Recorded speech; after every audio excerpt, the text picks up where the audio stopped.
Good evening, everyone. Gordon Causey coming to you live and unscripted on the second day of March 2025. It's now 9, according to my computer anyway, 9:26 p.m., and that's my time zone, Eastern time zone, uh, Eastern Standard Time. I think we're Standard Time right now. I always get confused. Standard Time, Daylight Savings Time. And if you're new to my station, this is Candy the Wonder Dog, who has trained me. Border Collie, very smart. And she has trained me that when I start a live stream, she has to get a treat. And I've got special bacon cheeseburger treats, very aromatic. And she goes absolutely bonkers for them. As you can see, she jumps all over me. But as much as I am trained, I make her do a few tricks before I give in and give her a treat. So sit down, shake, lay down, spit. Oh, good bark. All right, go. Pardon me while I blow my nose. This great, compelling viewing. It's very cold here in my little corner of southeastern Ontario. Temperatures down in and around, I think it's minus 15, minus 20, I forget, but with wind chill, it's crowding up near minus 30. Very cold. And thank you to Danny, has shown up here. He's filling up the live chat. Thank you to everyone watching, whether you're watching now, right now, live, uh, or whether you're watching this later. I am going to be fixating on the situation in Russia, Ukraine right now. And I'm hoping to offer up a differing perspective on the conflict. And I find when you get into situations like this, very polarized, that most will come to any discussion with certain preconceived ideas. And hopefully, I'm hoping whether someone agrees with me or whether they disagree with me, that they'll stick around long enough and maybe come away with something of a differing perspective, a broadening of perspective. I'm not expecting to change anyone's mind. It's a polarized situation where people are often either all in their support of Ukraine or all in on their support for ending the war and allowing Russia to maintain some of the gains it has made since the start of this conflict, because Ukraine has lost significant territory to Russia. But before I go on, Danny's telling me that it's 27 below in Montreal, which is where he is. And is that, oh, that's with the windshield with wind. Feels like minus 27. It's somewhere similar where I am, and I'm about 4 hours west of Montreal, about 400 or so kilometers west of Montreal. I was thinking of making a trip there today, in which case I wouldn't have been doing the live stream tonight. But ultimately, driving at this time of year is too dicey, too hit and miss. And I don't want to be stuck on the road when it's minus 10, let alone minus 20 or minus 30. So here we go. I mean, everyone in the world at this point who cares has seen the situation as it unfolded in the Oval Office with Zelensky meeting with President Donald Trump and Vice President J.D. Vance. And the blow up, it seems, of any prospects for peace. And it certainly looks like peace is a long ways away. What Zelensky said during that meeting, he talked about the fact that the United States has the benefit of having an ocean between it and Russia, something that Europe and Ukraine certainly do not have. But then he suggested, and this is where things really blew up, that America would feel different if Russia was on their doorstep, and that they will feel different when Russia is on their doorstep. There seemed to be a bit of fear mongering on the part of Zelensky, suggesting that Russia has aims beyond merely Ukraine, and that it's paramount that, yes, Zelensky wants peace, but he wants peace on his terms. And what his terms mean is that Ukraine cedes none of its territory, none of the territory they have lost to Russia. That has to be restored. That seems to be something of a precondition for Zelensky being willing to enter into the peace process. And Trump talked about the fact that brokering a peace agreement is very difficult when the two parties involved do not like each other. And Zelensky obviously has a lot of animosity, hatred toward Vladimir Putin. I would say Putin, sorry. Vladimir Putin. And I imagine Vladimir Putin doesn't think much of Zelensky. So we have two parties that hate each other, and Trump is waiting in the middle. And many are suggesting that Trump is deciding that he is putting himself in bed, so to speak, very much with the Russians, and is willing to sell out the Ukrainians. Personally, I don't think it's as simplistic as that. And I also don't necessarily, I'm not about to offer any answers. But what I do think is happening is that everything that's unfolded since then, it certainly points to more war. Zelensky was forced to leave the White House without a deal. Wasn't willing, seemed unwilling to make the kind of deal that Trump believes that he can negotiate. And so he went to Great Britain, and he met with the Prime Minister of Great Britain, whose name, pardon me, I had it up earlier, was reading an article. I don't follow UK politics that closely. At any rate, and I still have Boris Johnson on my brain. But anyway, he met with the newer Prime Minister of Great Britain and has come away from that meeting with billions of more dollars in his pocket. And it strikes me that Zelensky, and these are in the form of loans, but I think Zelensky is believing that these are loans that he will never have to repay, that these are loans that will have to be paid by Russia because they are the aggressor nation, and they will have to pay the price, so to speak, for their aggression and their invasion. Thank you. Danny has given me, Starmer is the name of the Labour leader, the Prime Minister of Great Britain, Keir Starmer.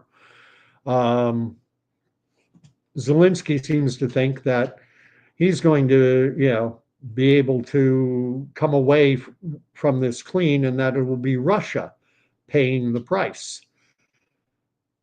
Here's my take, and it's kind of two-sided. I'm trying to see things from both perspectives. And many will remember from history class, few if any are alive who could remember it firsthand, when Germany, under the Nazis, Nazi Germany under Hitler, occupied what was referred to as the Sudetenland in Czechoslovakia.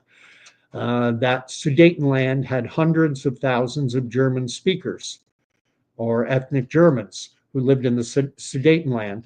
And so Hitler moved in, and the world at that point, this was in 1938, so a year before the war, the real hostilities broke out.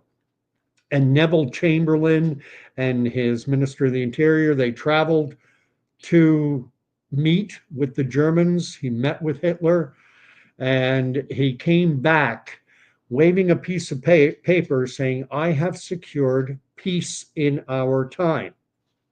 And what he did was the Western powers ceded Czechoslovakian territory to the Nazis. The Czechoslovakians did not want to give up their territory. They were not involved in the negotiations, and yet they lost part of their country. It's something in that respect. It's somewhat analogous to what Trump seemed willing to do. Trump seemed willing, or seems willing, to cede a large chunk of eastern Ukraine to the Russians as a means to bringing about peace. I have Sharunian has shown up along with Danny. So what I like about this StreamYard platform that I'm using right now, it allows me to populate onto the screen the comments as they come up, rather than having to have people divide their attention and read through. It's right there on the screen. And Sharunian is writing that he cannot stand doxers. It has changed the laws. And we have Danny saying, I don't trust Zelensky. How is your country at war?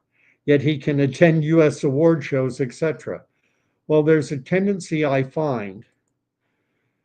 There is a tendency I find for people to want to assign one side as being all good and one side as all bad. I think most will reasonably recognize that there's typically blame to go around, and there's no perfect party, especially in the case of a war.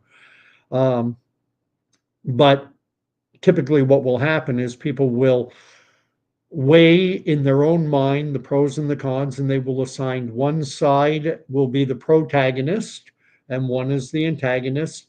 And I think for certainly in Europe, certainly with Starmer and it seems like the European Union, that they are saying that the protagonist, the hero in this fight, is the Ukrainians, and Zelensky. They're the protagonist, and the antagonists are the Russians and Putin. And they'll recognize that well, Zelensky isn't perfect, but he's a man, and the Ukrainians are more sinned against than sinning.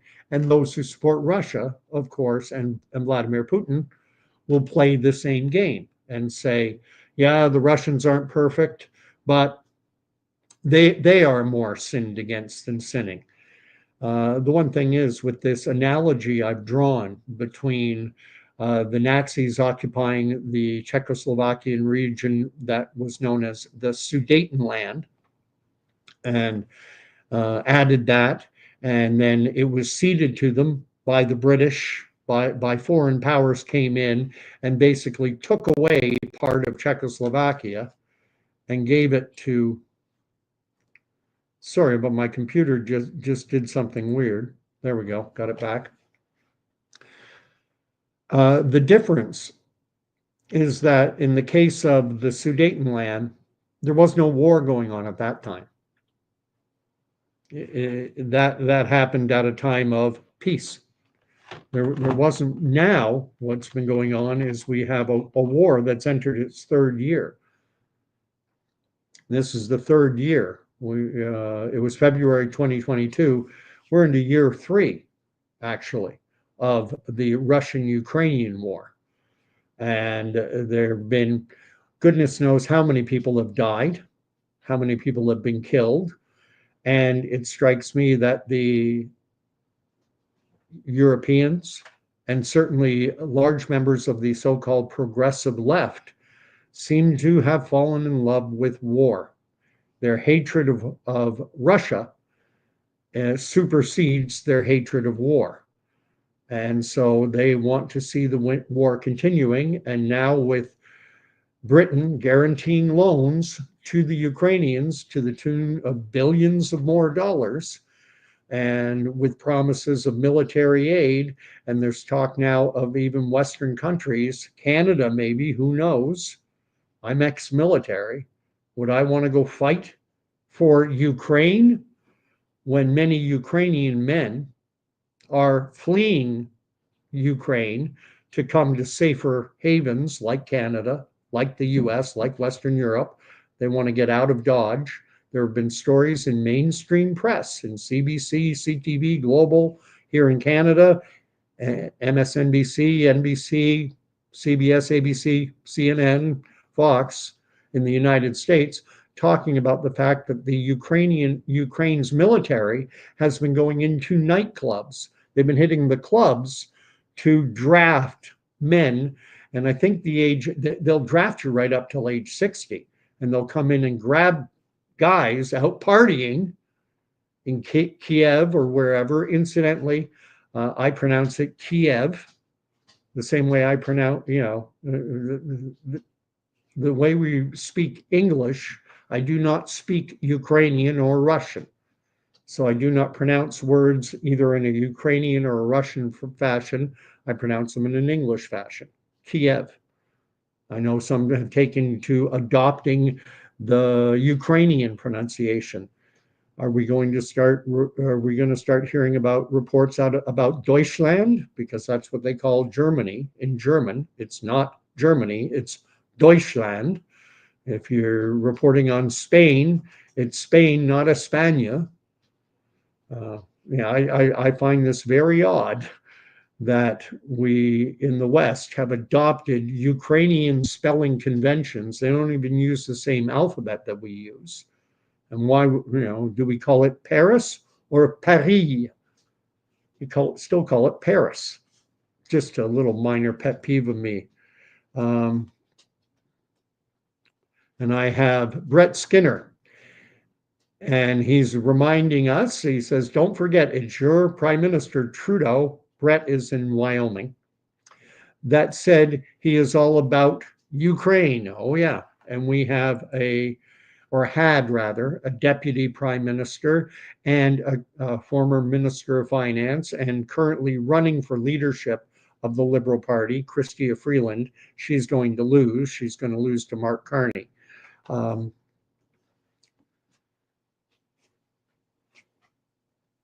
This is a mess. And we are marching toward World War III the way things are going right now, because the Russians are not going to just go quietly into that good night. If the Ukrainians, the territory that they have lost to Russia, a lot of it just within the last 6-7 months, have come after having had the backing of both the European Union and of NATO countries, and primarily the United States. United States, Canada, Europe. We've been pouring in billions of dollars, sending missiles, sending tanks, sending arms. And yet, even with all that help, Ukraine has seen the erosion of a good part of its eastern flank, of the eastern part of the country, this Donbass region. I'm not sure exactly how you pronounce it. I'm just going to say the Donbass region. They've lost a lot of territory. I was looking at a map before doing this live stream to get a gauge on it. And it talked about how many square kilometers they've lost. This is trying to find it. I'm just looking at a different article right now.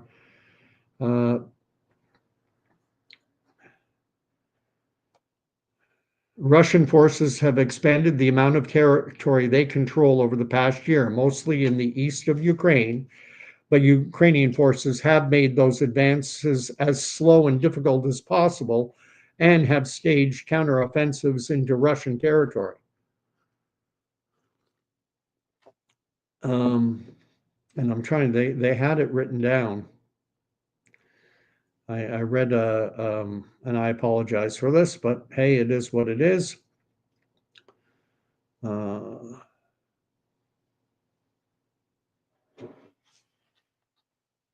do a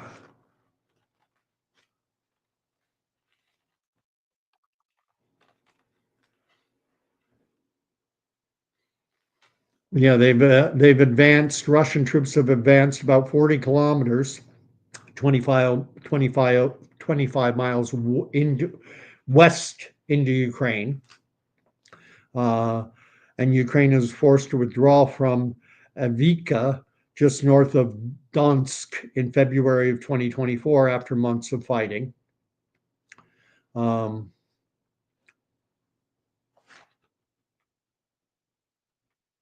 yeah. So even just getting back to my point, even with all that support coming from the United States, from Europe, from countries like Canada, Ukraine is in a very weak position. Hence why Donald Trump said, "You don't have the cards. Russia is holding the cards. You don't have any cards to play." And that's where Zelensky started to talk about the fact that the United States has a buffer. They've got the ocean between them and Russia. But you will feel differently. And then Trump got all ticked off and said, "Don't tell us how we're going to feel." Does is Vladimir Putin the next Adolf Hitler? That's what Zelensky seems to be pushing, this idea that if we don't, it seems to be a question Zelensky wants the world to think that you have to back us, you have to partner with us, otherwise Vladimir Putin is coming for you next. Vladimir Putin has watched what used to be the old Soviet Union get eroded slowly, bit by bit, piece by piece. Ukraine was never an independent country until 1991 or 1994. I think it was 94 is when they gained their independence as a nation and were allied with the Russians, but as for the first time as a autonomous country. And if you look back at the history of Ukraine, at times they've been part of the Russian Empire, at times part of the Polish Empire, at times part of the Austrian-Hungarian Empire. You can go back over centuries, and the map is constantly changing. But there's never been an autonomous nation state called Ukraine prior to I think it's 1994. I might be wrong. It might be 1991. Uh, Let me read what's being written because I've got quite a few people commenting. Uh,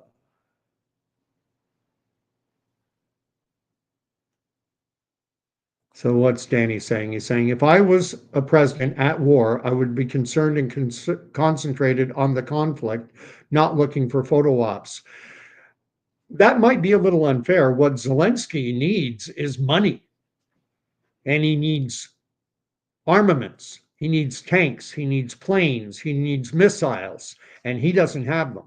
So he's going on a bit of a world tour. And if that involves photo ops and everything else like that to try and drum up support, it's like a telethon. Help the Ukrainians, help our military. Russians are pouring in. We are not strong enough to fight them off on our own. And if you don't help us, then Putin's coming for you next. Um, Shrunyan's writing independent Marxist. I don't know what that's in reference to. Brett saying, don't, I read that already. Shrunyan is talking about, almost a MAGA type statement, stop letting refugees into our country. We have Brett writing, I don't think we're going to World War III. The people of America are too worried about Doge and Elon Musk to go to war. Well, in the interim, remember that World War I started in 1914, and the United States did not join that war until 1917. World War II started in 1939. The Americans didn't join in until December of 1941. So just because America holds back and doesn't want to engage doesn't mean it's not a world war. World War I and World War II were World War I and World War II before the Americans decided to join the fight. So, what happens if we get into a situation where Europe, other NATO countries, Britain, France, Germany, if they start sending arms and potentially troops to Ukraine, now we have the potential for major war. And remember, Russia is not without allies as well. Russia has signed you can look this up, a no limits partnership with China. And we also know that there are now North Korean soldiers fighting on the side of the Russians. To what effect? Manpower is manpower. Maybe the North Korean troops are not the most effective, but they are bodies. It is manpower. Brett is further saying, my hope is if World War III kicks off, countries will adopt the Second Amendment, that's the Second Amendment to the US Constitution, guaranteeing American citizens the right to bear arms, the right to have weapons, the right to have guns, because I don't want to see World War III guys fighting on social media. Koji Malik is here. She's from the great state of Florida. I don't know what you mean by they have their own union. Are you referring to Russia? And that they have their own union. It is being built for a while. And Danny says that the Korean troops are Russian cannon fodder. And that may very well be the case. They may be the pawns. I don't think Kim Jong cares that much about his citizens. And if he sends a few thousand, tens of thousands, 100,000 to be cannon fodder for the Ruskies, well, fair enough. And Koji Malik is saying, yes, that Russia has its own union and that it has been being built. They've been building it for a while. The thing is, they had their old union. They had the old Soviet Union. And the Soviet Union as a country included what is today known as Ukraine. It also included the Baltic states of Estonia, Latvia, and Lithuania. They were not independent countries. They were independent peoples. There's a Lithuanian language, a Latvian language, and an Estonian language, but they were incorporated into they were part of the old Soviet Union. Think of it in a fashion like the great state of Texas. The great state of Texas at one time was a republic unto itself, and then it joined the US. In the case of Ukraine, Ukraine was never even an autonomous nation state on its own. In 1994, they gained their independence from the old Soviet Union, and they became an independent state. And if someone wants to check, I believe it was 1994. And Danny's quoting, now this, the enemy of my enemy is my friend. I don't know where that quote is from, but it's an old one. That's not biblical. Jesus didn't quite frame it that way. He who is not against you is for you, is the way Jesus framed it.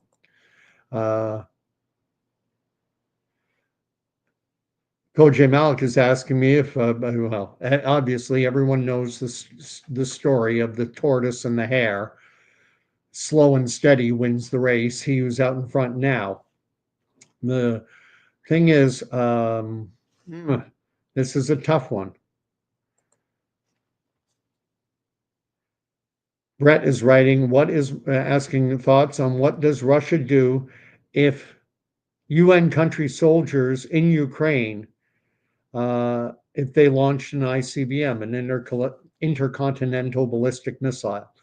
Also, will we see Putin call it the Soviet Union and no longer Russia? I don't think you were going to see Russia reassert or try to resurrect the name Soviet Union. I think they're quite happy being Mother Russia once again, the motherland. I don't think we're going to see a resurrection of the old Soviet Union. But now what we have is we've seen so many former countries, new country, Estonia, Latvia, and Lithuania, the Baltic states, they used to be part of the Soviet Union. Now they're separate countries, and they're also NATO member states. Likewise, Poland. Poland used to be part of the old Warsaw Pact. It was an independent country. It is now a NATO member state. Remember Germany. Germany was divided into two parts, East and West.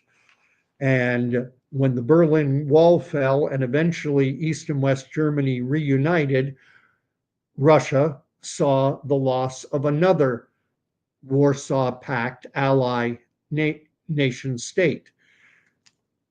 Romania, all these countries that used to be in the Soviet or Russian sphere of influence have now fallen into the NATO or Western sphere of influence.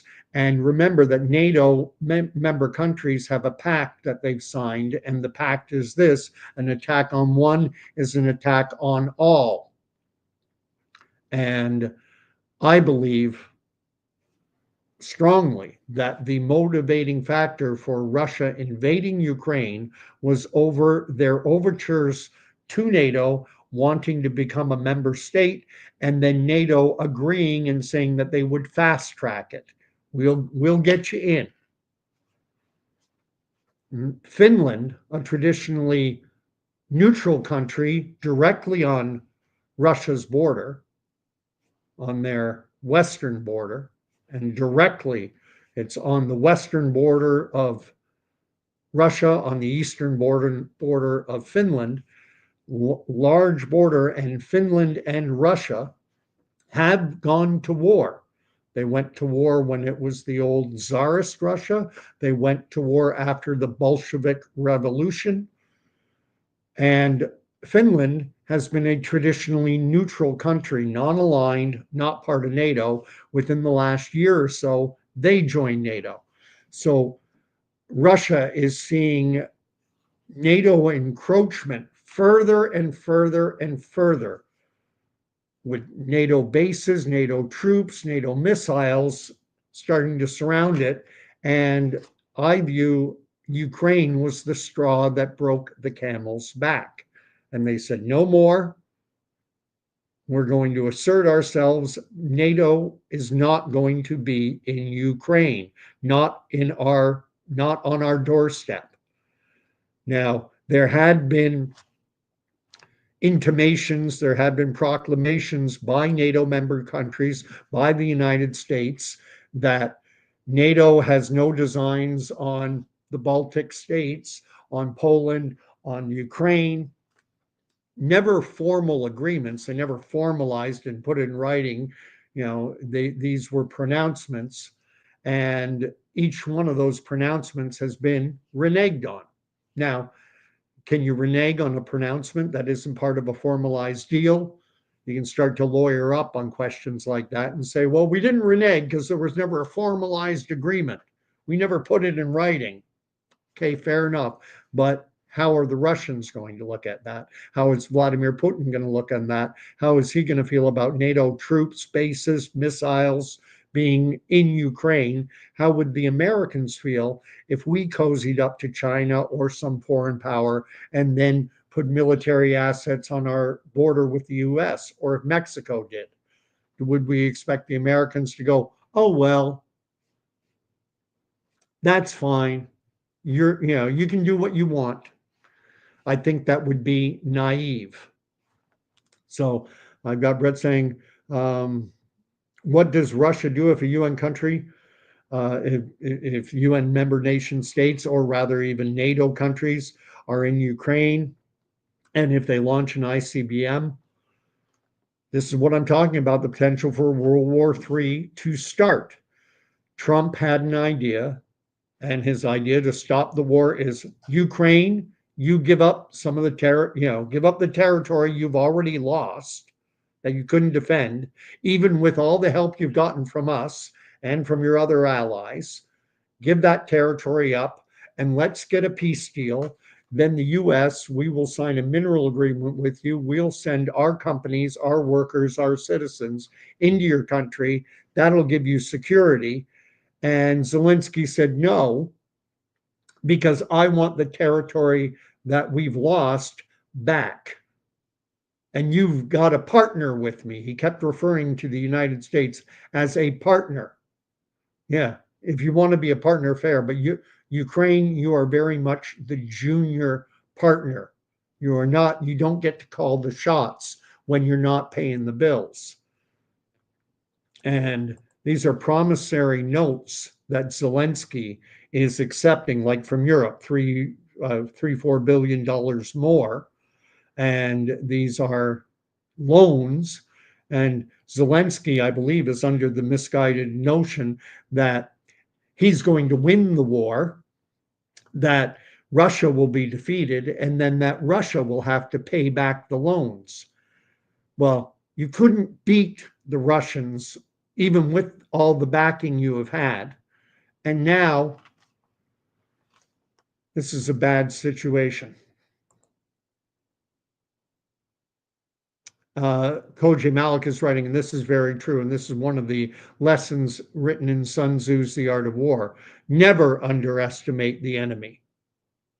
And Koji Malik is writing, so many underestimate their enemy and overestimate themselves. How many times have we heard US and other Western leaders and the Ukrainians themselves talking about their, incredible successes in the war? All right, well, if you have been so successful, let's declare a ceasefire and everyone keep what they have. Well, no, but you said you were winning. Ukraine, we've been told so many times over the past 23 years that Ukraine is winning. I guess not. It's like, they've had their queen captured, their rook, and 2 bishops. And all the Russians have lost is a few pawns and maybe 1 knight. But Zelensky still thinks, even, okay, I only have 1 rook and a bishop left, and my king and a bunch of pawns, but I still think I got enough to win. Doesn't look that way. Zelensky. It looks like your pieces are falling. And hey, let's cut a deal now before you get wiped out.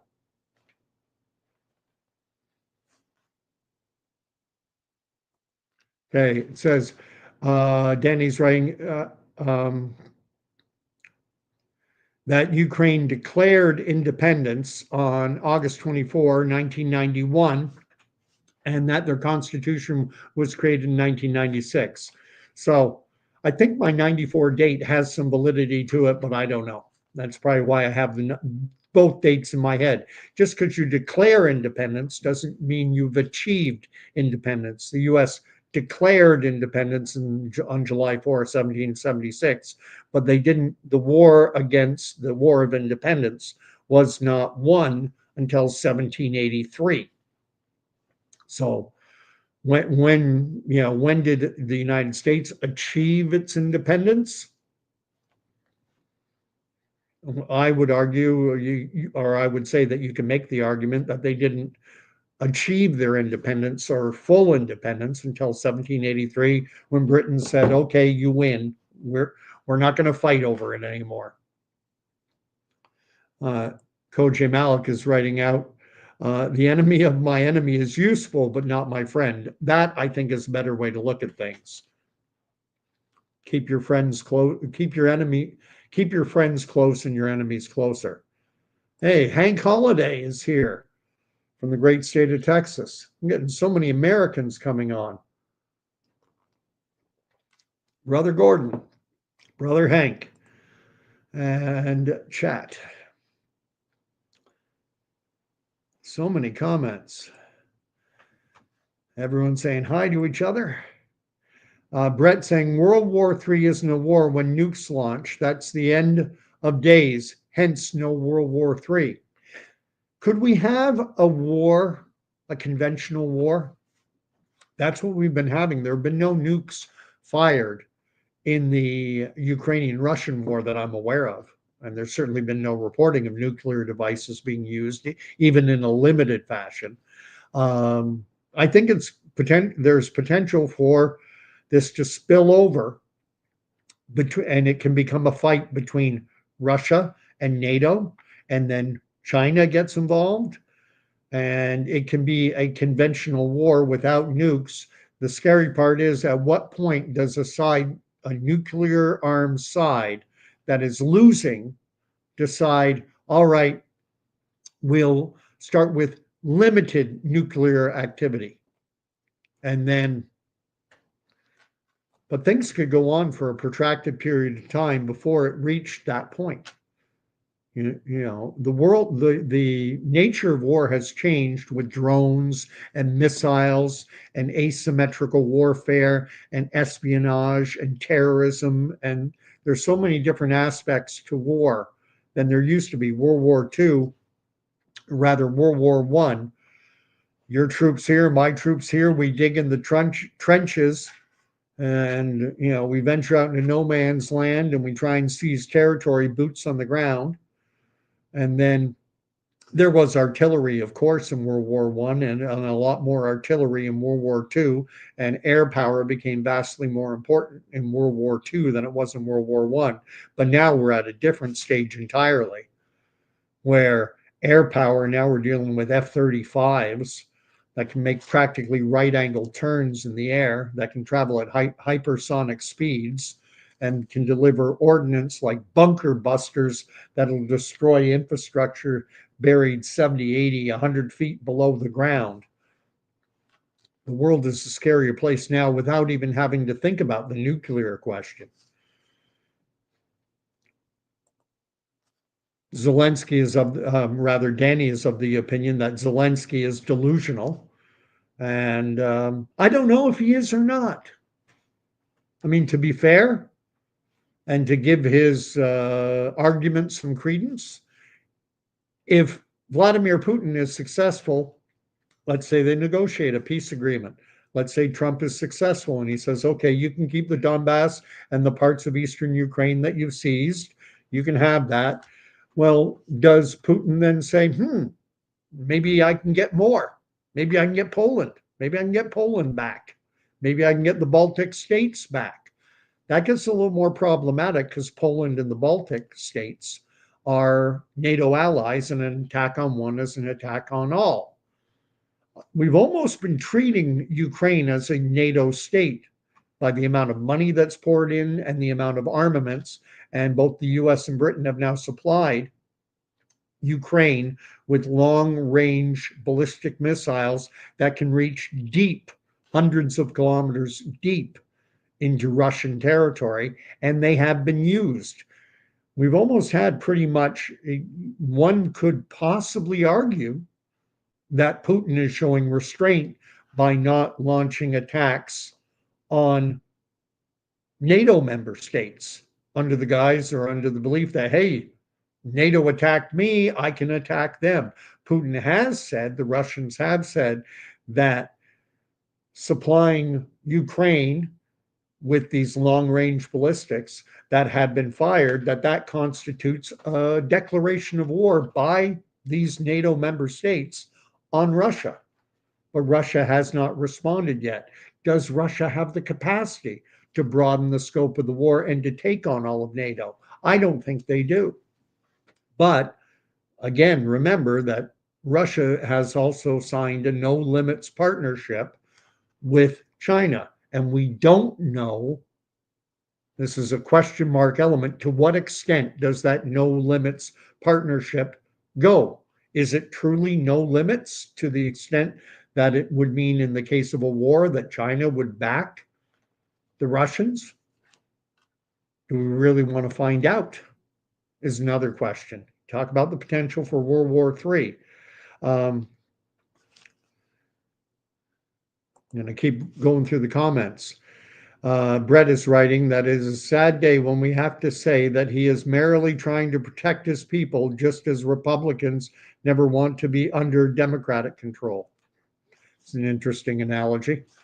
Um, Koji Malik is writing It's the End of the World as We Know It, the old REM song. I think it's REM.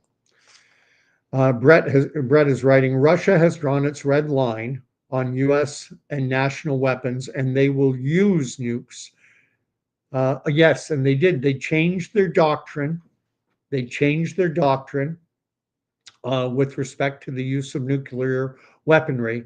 And that red line has already been crossed because Ukraine has fired Western supplied I don't know if they would be classified as intercontinental ballistics, but they have been given cruise style missiles that can go hundreds of kilometers deep into Russian territory, and they fired them. And that was the red line that Russia said would justify their use of nuclear weapons, but they haven't used nukes yet. Let's see what Koji Malik is writing. Men need to find better ways to occupy y'all time, better than the war. I love the Southern. Y'all can also be your in Southern vernacular. I love it. And I think I'm pretty much caught up on all the comments. Here's the thing: what's interesting with respect to Koji Malik's remark is that when you think about it in the broader scope of things, going back over the last 1,000 or so years of history, we've entered something of an unnatural period where there have been no real major world conflicts going on. No 7 years war, no 100 years war, no 30 years war, no Napoleonic wars. The Europe has been such a battleground for literally centuries. Wars between the varying empires, Spanish Empire, British Empire, Dutch Empire, Ottoman Empire, Russian Empire, Austrian-Hungarian Empire, Polish Empire, Lithuanian Empire. It's been war after war after war after war. It's only after World War II that we've entered a prolonged period of relative peace. It's not to say that there has been no war over that time. There has been, but as compared to previous centuries, it's been a golden age for the last almost 100 years. 1945 until 2025. What's that? 80 years. Had 80 years of relative peace compared to prior to World War II. Probably go every 20, 30 years, there would be a major conflict erupting in one or more parts of Europe. Let's see, Koji Malik is writing, I think those non-white countries need a fixed deal because white men are extremely worried about being a minority globally. You know what? I'm going to disagree with you wholeheartedly on this, Koji Malik, and say that any population will subjugate another population to the extent that they are capable of doing so. And there are white countries, white individuals are no better or worse than anyone else. And there's a tendency, white European countries have exploited and have been guilty of some heinous crimes. Why? Because they had the capacity to do it, and they did it. If you look at North American society before the arrival of European settlers, was this paradise on earth? Was there no war and everything was, rainbows and unicorns in the Americas before the arrival? There were no wars between the First Nations people of the Americas. Of course, they were going to war all the time. They were killing each other, enslaving. There was cannibalism. They exploited and were evil to each other based on their capacity to do so. It's part of our broken, fallen human condition. And there's a tendency, there's a tendency to want to simplify things and take shortcuts. And that means assigning one group, they're the good guys, and this group is the bad guys. And our educational system has done a great job, and I mean that sarcastically, a great job of indoctrinating people to think, oh, white European descended people, that we're all evil, and that but other people are better, African or Native North American or whatever. And I'm here to say that irrespective of skin tone, that all of humanity is broken and fallen, and that it's simply a matter of capacity.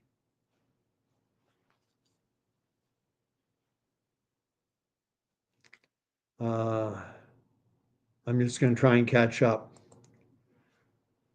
Okay, I read that. Koj Malik is writing, men are restless and miss the pillaging. I don't know about that. Heck, we've gone through the last, 10 plus years of trying to teach men to be women in our Western world. There's been an outright total attack on masculinity, which is destroying our world.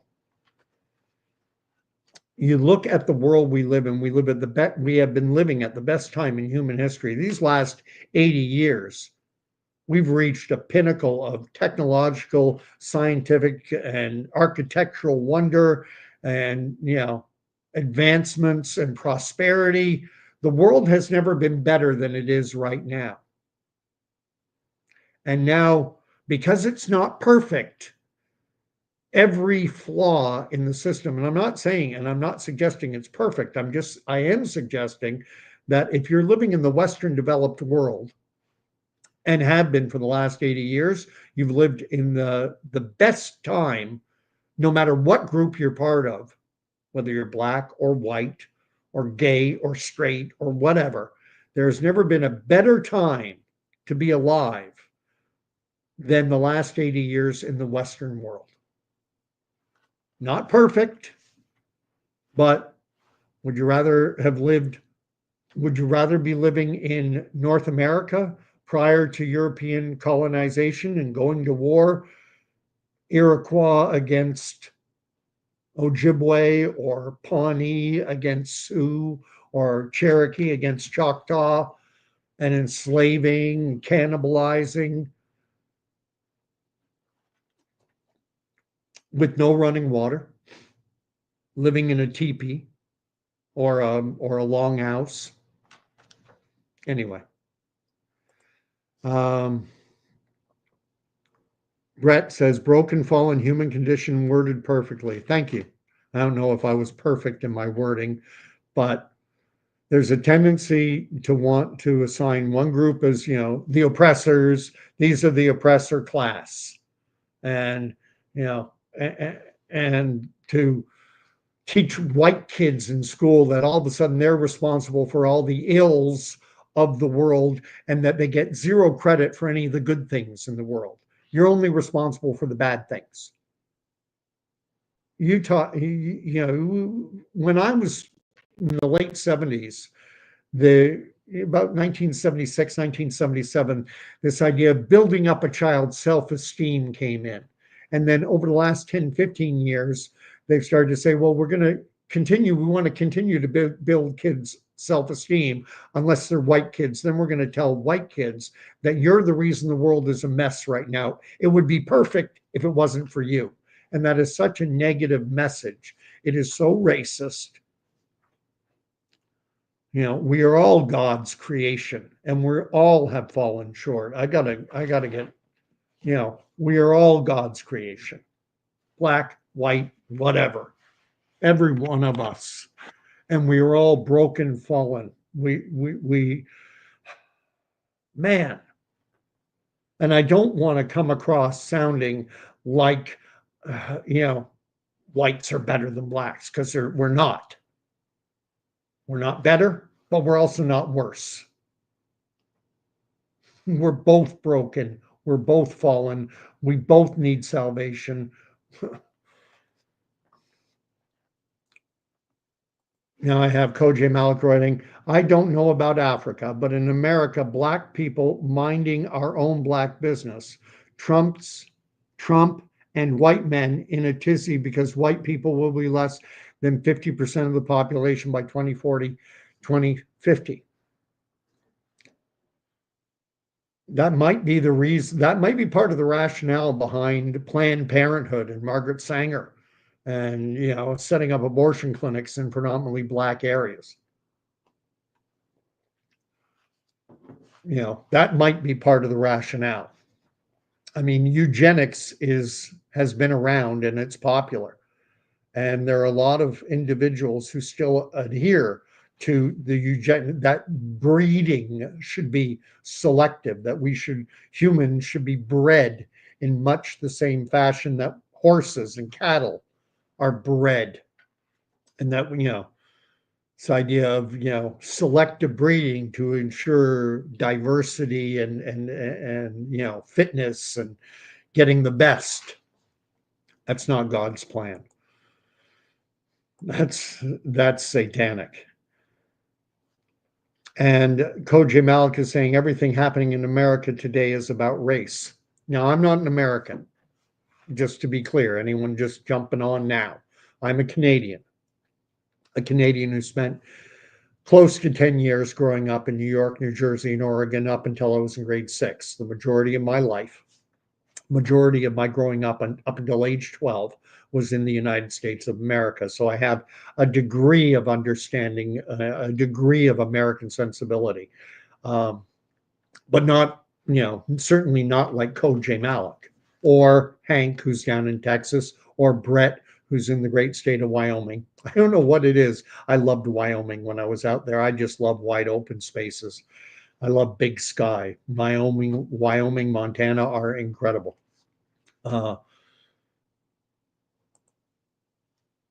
I'm just going through the comments because this gets heated, this gets passionate, this gets the juices flowing. Especially Koj Malik and I have very differing perspectives. Koj Malik is we're similar age. I think we're kicking around in our 50s. I was born in 66, and I'm sensible enough not to ask a woman her age, but she has mentioned that we're in the same rough area code. And we have very differing perspectives. We disagree on a lot of things. And I appreciate the fact that Koj Malik, even though we disagree, she's come back on the stream many times and is willing to offer up her perspective. But the thing is, we all have to recognize that we all have a bias. And Koj Malik, I mean, I can't imagine what it's like to be growing up black in America. I do remember in New Jersey, the school that I attended, grade 1 to 4, Clara E. Coleman. There was one black student in the entire school. Great, and and the population in the school, there would be two grade 1, 2, 3, 4, two classes of each from 1 through 6, with about 20 kids in each. So that'd be 4 times 6, about 240-ish students, I guess, in the entire school. One black student. Her name was Kathy. Um, and I heard the N word. I heard it as a kid. I heard it on the playground. I came home and I asked my mom, and I said it. I didn't say, what does the N word mean? I said, what does mean? And I was dragged into the bathroom and I was told to stick out my tongue. And then I didn't have to, and she didn't put soap in my mouth, but she wiped my tongue with soap and said she never wanted to hear that word again. And to this day, that it just sticks in my craw when I hear it. And I think part of that is, Pavlovian averse reaction to that old taste of soap in my mouth. So I know racism is real, it exists, and I know it has not evaporated over the last 50 years. The only thing is, when you respond with hate with more hate, all you get is more hate. When you fight fire with fire, all you get is more fire. But that's easy to say when you're not the one being hated on for something as stupid as the color of your skin. That's why I'm such a huge admirer, and I've spoken about this before, of Martin Luther King Jr. and the civil rights movement, especially in the state of Alabama, as southern a state, as Jim Crow a state as you're going to find in the United States of America. You know, blacks go to the back of the bus, segregated schools, white washrooms, black Negro washrooms. And this idea that blacks were a sub race, that they were inferior to the white race. And what Martin Luther King did is he showed the absolute ignorance of that. And I've spoken of this before. There's an image that is indelibly marked in my brain of, I don't know whether it was Selma, Montgomery, or Birmingham, or what city in Alabama it was. But there's a very dignified older black gentleman wearing a hat crossing the street, and some white kid came up and jumped up and kicked him and caused this gentleman to stumble and knocked the hat off his head. And this gentleman just bent down, picked up his hat, very dignified, put it back on his head, and continued walking.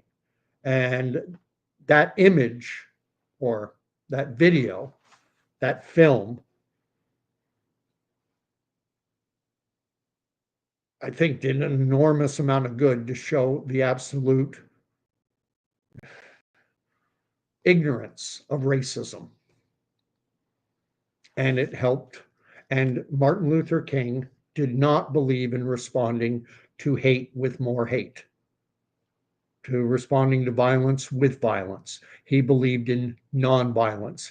I believe that he had studied, learned the lessons of Mahatma Gandhi and what he had accomplished in India. Let me read on.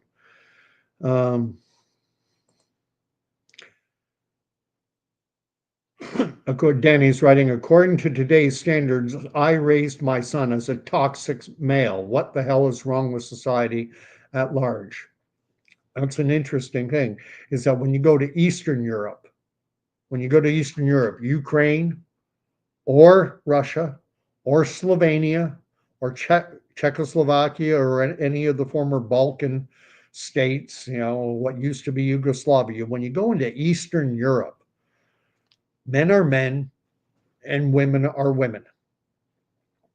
And they're often accused of being homophobic, but masculinity and femininity in Russia are far more clearly defined than here in the West, where we've been allowing men to compete in women's sports because those men don't feel like men because we've trained them to feel like women. Man, this world has gone upside down. Koj Malik is writing, we have air-conditioned large homes filled with violence. This is not the worst, even for a black woman living in Florida, Koj Malik. I would argue this is a better time now. The last 80 years have been better than it would have been at the turn of the 20th century, 1900. And certainly a lot better than prior to 1860, when the southern U.S. states had slavery. And certainly better than the 1700s, when the slave trade was still going on. Certainly better than, go back any time in history. And I would invite you to give me a time when it would be better, no matter, irrespective of what race you are, to be alive than the last 80 years that we've seen in the Western world. And oh yes, Koj Malik works in a prison. And you had mentioned that before. And that is not daughter in school. I don't know what that is in relation to. And I'm lying about something, according to Koj Malik. When was the last time I was in school? Would have been in around 1990. Was when the last time I went to university. And the university I went to, York, which is in Toronto, is incredibly diverse. Incredibly diverse. I remember remarking back then, end of the 80s, late 80s, early 90s. I remember remarking back then, York had something called Center Square, which was a big square. You went around in a square. There was a center part of the building, and there were these bear pits, we called them. Uh, and people would just be hanging out there, reading, talking, doing whatever.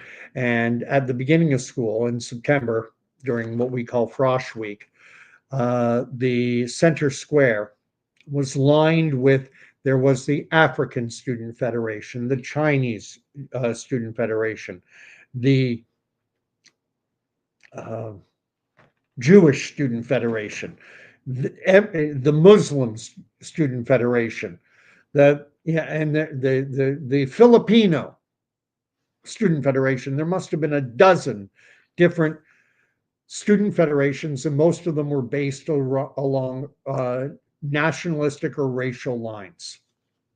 And I wasn't the only one to make the remark of, why don't we have a Canadian Student Federation or a white student federation? Obviously, though, you can't. That would be labeled automatically. You'd be fitted with a white cloak, and they'd want to stick a swastika on you. And I'm like, but every other group is allowed to be proud of its identity. But for some reason, and I've never, like, to take it away from race, there are people who say, oh, I'm a proud Irish American, I'm a proud Irish Canadian. What did you do to justify your pride? Did you work really hard at being an Irish American? Did you put a lot of work and effort and toil and struggle into being an Irish American? It's the way some guys are proud because, hey, I'm 6'5". I'm proud of it. You're proud because you won something of the genetic lottery for height? I'm proud that I'm bald. No, I'm not proud and I'm not ashamed. It's, genetics. Country you're born in, how much melanin is in your skin. You can work on that. Danny's writing, self-esteem comes from yourself, not outside forces. Ultimately, I agree with you, Danny, but at the same time, when kids get, it's the outside culture does inform. And think about, I've thought about this many times in terms, there's a Dirty Harry clip that gets shared a lot on social media. I've seen it a number of times. And I mean, Dirty Harry, Clint Eastwood, he's such a cool character. His aim is always steady. I probably shouldn't make that motion on YouTube, but whatever, I already did it. His hand never wavers. Anyone who's done, if you've done just paintball, you know that when paintball pellets are flying at you, you can't hold your gun still. And yet there's Dirty Harry, cool and steady. And that's why he's such a dead-eyed shot. And he goes into a coffee shop. And there's a robbery taking place. And they're just waiting for him to leave. And the waitress pours him way too much sugar into his coffee, which he normally gets without it. And he walks back in. And who are all the bad guys? Every one of them is black. And who's the hero? A white guy. And that was perpetuated in so much television. And when you see it over and over again, that's, I'm not a big fan of superhero movies of any stripe. I've never been one. I've seen one Batman movie. I've seen one or two of the Spider-Man movies. I haven't seen a single Hulk movie. I don't go in for the superhero genre, Marvel, DC. I don't care. But I did see the movie. What is it called now? The Black Panther. And the one aspect I thought of it that was amazing is that it finally flipped things upside down, because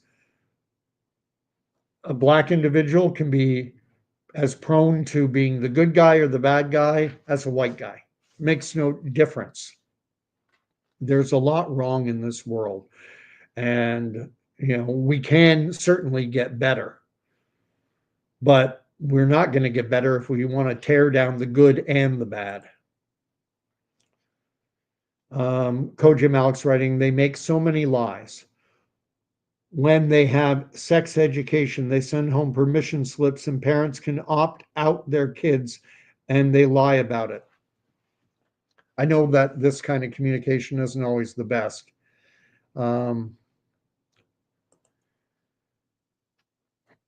So I'm having a little trouble with what you're talking about.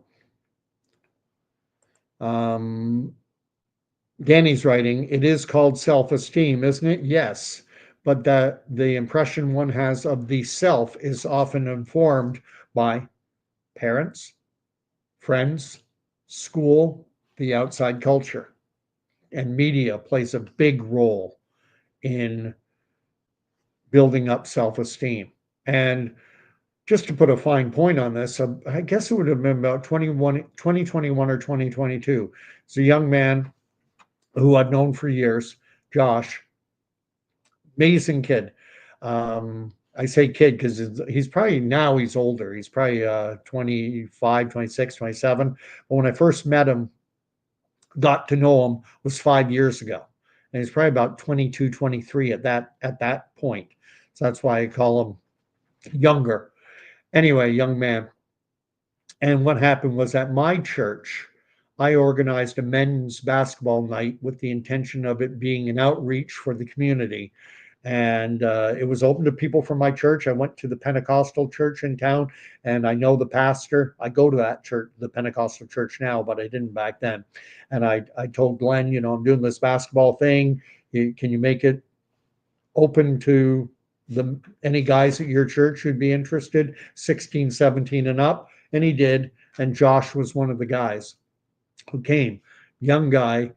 And we would have basketball once a week at a local gym at a school here in town.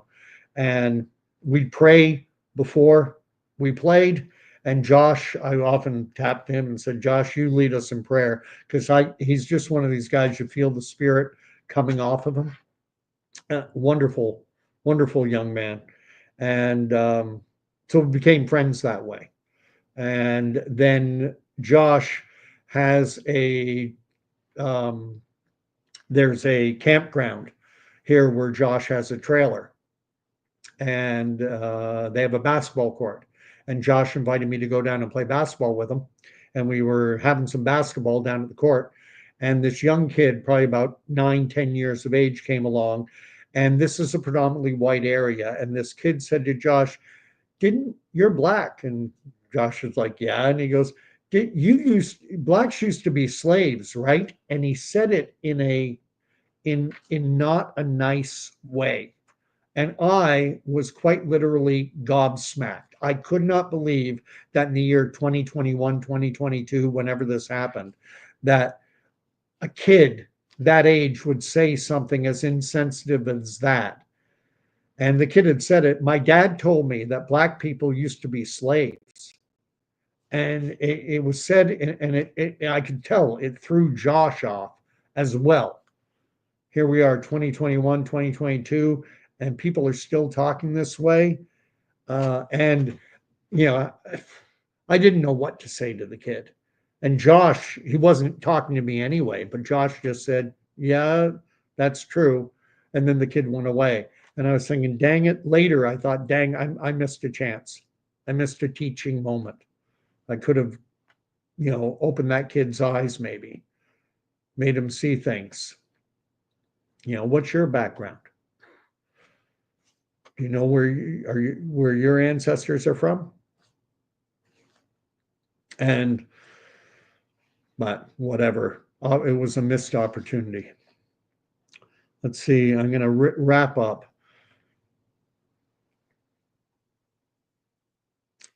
Koji Malik is writing that nobody wanted 10 kids, but there was no birth control, and people don't want 10 kids today. I don't know about that. I don't know about that. When people are poor, they tend to have larger families. And one of the reasons that for large families, one of the reasons can be because an individual will think, this life is darn hard and I'm going to get old and I need someone to take care of me in my old age. And the more kids I have, the more chance there is that at least one or more of them will be successful enough to look after me in my old age, look after me and my wife in our old age. So let's have a big family. And also, when you're wealthy, you can express yourself by saying, this is my house, this is my furniture, this is my car, this is where I go on vacation. That becomes a representation of your value to the broader world. Look at who I am by what I own. When you're poor, the way you can express your identity is to say, look at me, Gordon, I've got 12 kids. Ain't I something? I got 12.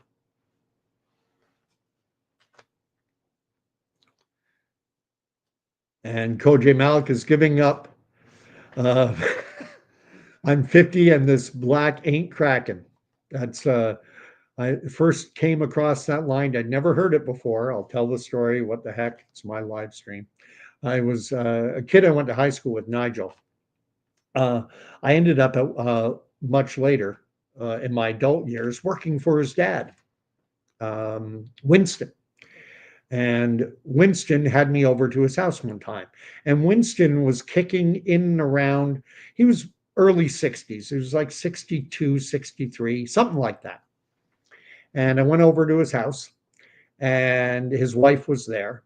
And his wife was a very attractive lady who looked to be, to me, about early 50s. And I said to Winston, I said, wow, you like younger women. And then Winston's wife, in her thick Jamaican accent, said, I'm almost 10 years older than Winston is. And what? She did not look 10 years older. She looked about 10 years younger.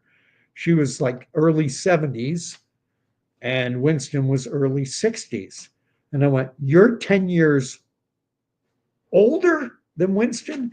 And then she hit me with the line that I'd never heard. This is when I was in my 20s. And she said, when you're black, you don't crack. Meaning the skin. That melanin is good because it prevents lines. Black skin can be so incredible.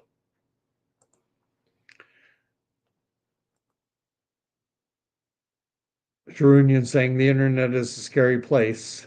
No kidding. 50. Brett's 50 as well. He's still fit and fly.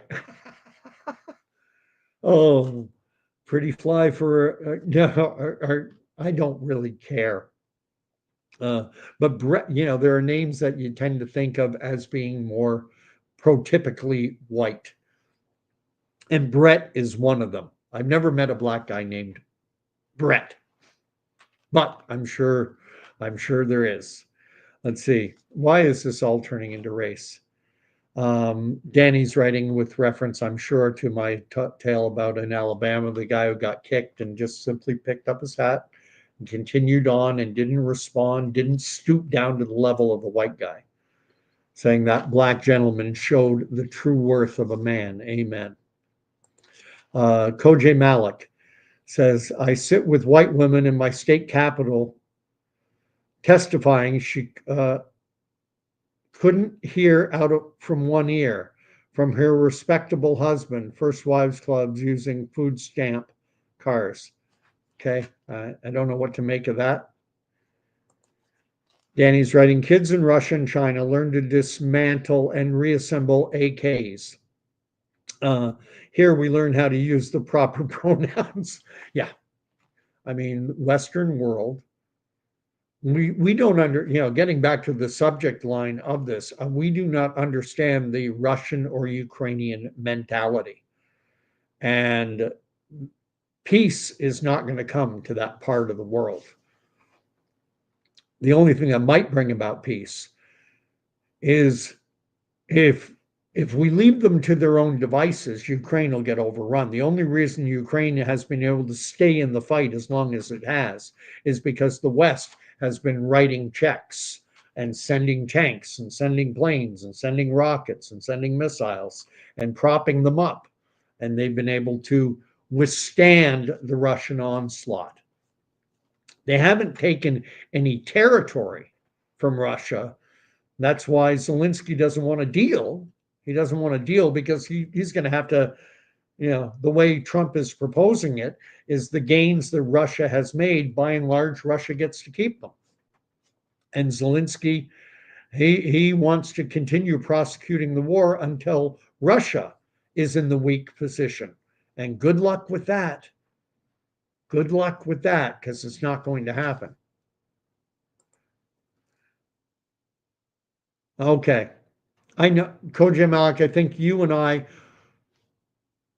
have a pretty simpatico way of looking at things, but we bash because I can't fully understand your life experience. And likewise, I don't think you can fully appreciate my perspective because my life experience is different. So you don't understand my perspective either. And part of the problem is, and I bring this up often, is the passage in the Bible from Genesis near the end where Joseph has been, you know, sold into slavery, thrown into prison. He's had so many things happen to him, but he doesn't allow it to embitter him. He still puts his best forward constantly and eventually rises above it all. And that is exemplified in the naming of one of his two sons, who he calls Manasseh. And Manasseh means, I've let it go. I let it go. And unfortunately, what happens in this world is that people begin to identify with their troubles, with their pain, with their misery. And people say, you don't understand me. I've been hurt. I'm the victim. This is who I am. You don't understand. And I think there are, and myself included, I have to remind myself of this constantly, is we all need Manasseh. We all need to have some Manasseh coursing through our veins. And I want to read precisely the passage as it's related. Okay, and I found it. It's in chapter 41, verse 50. Before the year of famine came, Joseph had two sons, whom Asenath, the daughter of Potiphar, son priest of On, bore to him. Joseph called the name of the firstborn Manasseh. For, he said, God has made me forget all my hardship and all my father's house. I'm going to read that again. God has made me forget all my hardship. And the part about all my father's house is Joseph was part of God's covenant chosen people. He was living in the promised land. He was his father's favored son. He was way up here. And then he went to Egypt and he was a slave and he got thrown into prison. God has made me forget all my hardship. And even with everything bad that was going on, Joseph kept putting his best out there, putting his best foot forward. He was like the gentleman walking across the street. The white kid comes up and kicks him, and his hat falls from his head. And he just picks it up and walks on dignified in a godly manner. Joseph says, God has made me forget all my hardship. Another way to look at that is he says, well, I let that go. That doesn't define me. I'm not defined by my hardship, by my trouble, by my misery. I'm not defined by that. I'm still putting my best foot forward. And so many people, black, white, doesn't matter, Indian, Chinese, whatever, so often what holds us back in this life is that we say, we we make our hardship part of our identity. You can't understand what I've been through. You're a white guy in Canada who doesn't understand what a black woman growing up in the deep south of the United States had to go through. This defines me. What defines you, Koji Malik, I will say this as boldly as I can and as lovingly as I can, is that you are a child of God. You are part of God's covenant chosen people. He has a plan and a purpose for you, and you've got to take that past pain, heartache, misery, and not let it define you. And when you get that kid coming up and kicking at you, whether physically or metaphorically, proverbially, whether you're being put down, like that gentleman crossing the street in Alabama, just be dignified, pick your hat up, put it back on your head, and walk proudly. That's as preachy as I'm going to get tonight. So glad I can find, to me, how did I find that passage so easy? I do know roughly that it's in the latter part of Genesis, but I found it very easy. Maybe that's, oh, there are no coincidences. I'll say that.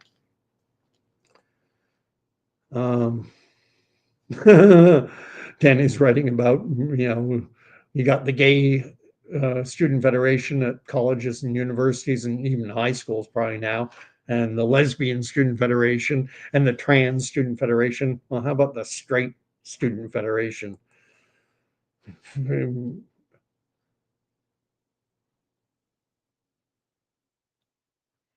Coach M. Alex writing, you do and others weren't welcome and congregate with each other.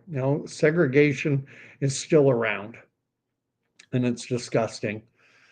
And Danny, great, a popular thing to say and very true. We all bleed red. Koji Malik is saying they never told white people they were dumb, animalistic, and taught you to look down. But yeah, I'm agreeing with you on that. On that part, I am agreeing with you.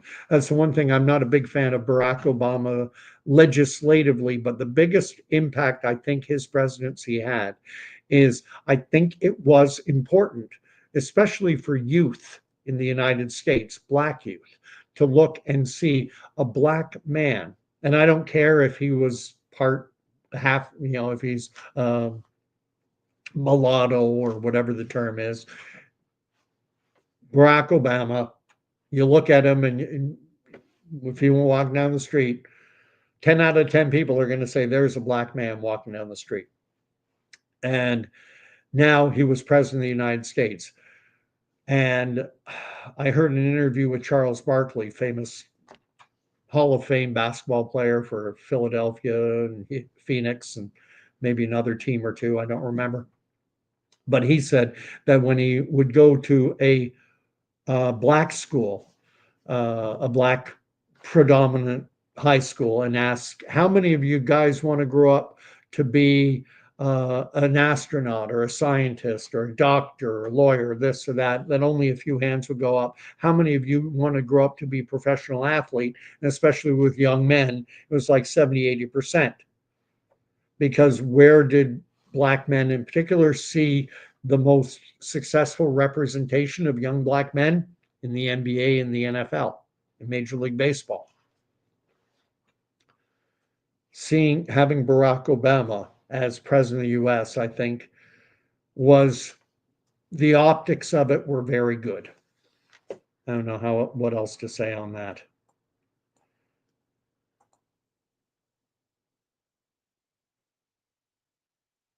Brett saying, Koji Malik, I hope someone is there to give you a hug. Amen. And Dirty Harry Callahan.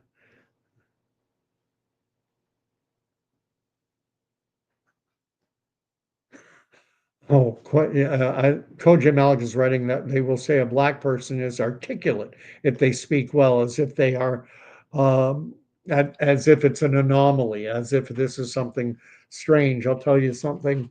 When it comes to oratory, I find some of the. I think I do think there's something to be said for the fact that um, I have done some reading on this, and it's a difficult thing to bring out, even when you're trying to be positive.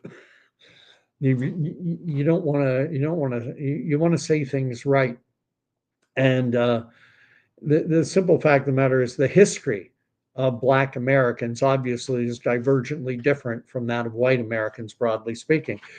Um, White Americans were not brought over and enslaved. Black America and Black Americans, even after emancipation, were largely precluded from getting an education. There's great representation of it in the movie Driving Miss Daisy, when Hoke, who's the chauffeur, played by Morgan Freeman, is with Miss Daisy, uh, Jessica Tandy. And he's been hired to drive her around wherever she wants to go, needs to go during the day. And they go to a cemetery, and she's putting flowers on her husband's grave. And she turns to Hoke and gives him flowers and tells him to go to a grave for a friend of hers who passed away, someone by the name of Bauer or Brower. I think it was Bauer. And it's over there, you'll find it. And then he has to admit, and he said, Miss Daisy, I can't read. This would be probably in the 1940s, 50s. And I have no problem believing that that was the reality a lot of the time, because I think it's in Georgia, deep south. And she said, what do you mean you can't read? I've seen you with the paper. And he said, oh, just mostly look at the pictures. And then she doesn't condescend to him. She says, uh, you know your letters. And he goes, oh yeah, I know my letters well enough. And she says, all right, well, uh, Bauer starts with a B sound. What letter do you think makes a B sound? And he goes, B. Yeah, and B, good. And it ends with a R sound. What letter do you think makes a R sound? He goes, Ara. She goes, good. And he goes, well, what about the letters in between? She goes, we'll worry about them later. I think you have enough. That's enough for you to find it. It's over there. And he goes down, he's looking for something that starts with a B and something that ends with a R. And he finds Bauer. And Morgan Freeman is such an amazing actor. And the quiet satisfaction, and I think we've all had this, I think it's part of just human nature. When you've achieved something, no matter how small, when it's significant to you, there's a feeling of pride. And Morgan Freeman conveyed that so well in that scene, that feeling of, wow, I can read. And then Miss Daisy took upon herself to teach old Hoke, who had to be in his late 50s, 60s, uh, late 50s or early 60s, taught this older gentleman how to read. She said, I had students far dumber than you I taught to read, so you're going to learn. And he learned to read. Um, but anyway, the point I was getting at is because of the fact that Black Americans were for so long precluded from educational opportunities, it led to a flourishing oral culture. And when I listened to the oratory of a lot of Black American speakers, college professors, um, even guys I disagree with, like Jesse Jackson or Al Sharpton, uh, there is an oratory ability that exceeds John F. Kennedy. Like that pastor that used to pastor Barack Obama's pastor in Chicago, Jeremiah Wright was his name. And when that Jeremiah Wright famously there was a little clippet that got shared on all the news programs of Jeremiah saying repeatedly, "God damn America, God damn America." And that forced Barack Obama to make a political decision, and he severed all ties with Jeremiah Wright. However, I'm an individual who I don't want things out of context, and I was able to come. It was published on YouTube. Jeremiah Wright's full sermon that ended with him saying, "God damn America." And when you listen to the whole sermon and it's put into context, it's not nearly as bad as it was made out to be on the nightly news. But Americans and Canadians, people don't have time now to listen to a whole 20-minute, 15, 20-minute long sermon. But they got enough time to listen to a 2-3 second little video clip.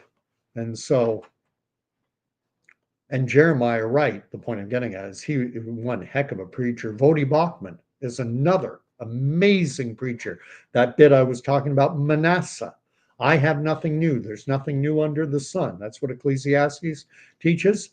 I got a lot, everything, you need to let that go. You're not defined by your past. I've had my troubles. You don't understand. This is who I am. Manasseh, I let that go. Vodi Bachman did a sermon. It's no longer available online, or I would share it. But an incredible sermon on the Joseph story. And that was just one small part of a very long, amazing sermon. I think that Black Americans, not all, some Black Americans are as dumb as a second coat of paint. Some white Americans are as dumb as a second coat of paint. It's not about melanin. Anyway, it's enough on that. Hide. Let's go to Brett. What's Brett saying? Not a superhero movie fan because I grew up watching Arnold and Sylvester Stallone, true action heroes. To me, it's the same thing. I had a friend, Steve, who I mentioned here before. Steve is the guy I was told, don't go near that guy, Steve. He's bad kid, bad kid. Parents are divorced. He's been nailed for shoplifting. Stay away from Steve, bad kid. And he and I ended up being best of friends right through high school. We kind of went our separate ways after high school. Kind of one of these friendships where you fall away, come back, fall away, come back. But anyway, throughout high school, we were very close.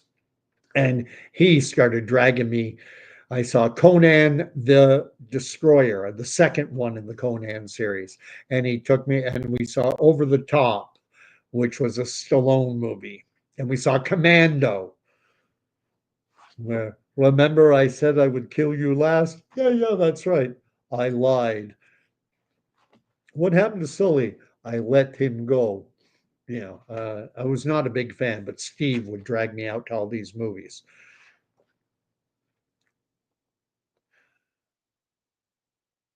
And amen, Danny. It's got nothing to do with race, color, creed, melanin. And we're all as prone to it no matter what. And we're as equally as prone to good. And no, the devil isn't red. Let's see what Koji Malik is writing now. Those are good people raising him. Sarcasm intended. I don't know what that was in reference to. Birth control accessibility by AME. I don't know what AME is. American Medical Establishment. Koji Malik's writing, Clinton mandated health insurance companies cover birth control, and better birth control became available.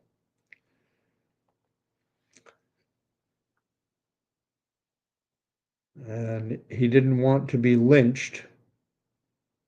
If you're talking about the guy who got kicked.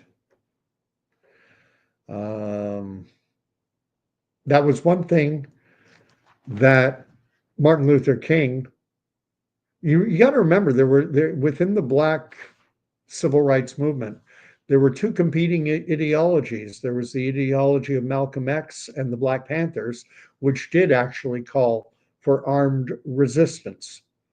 And Martin Luther King did not.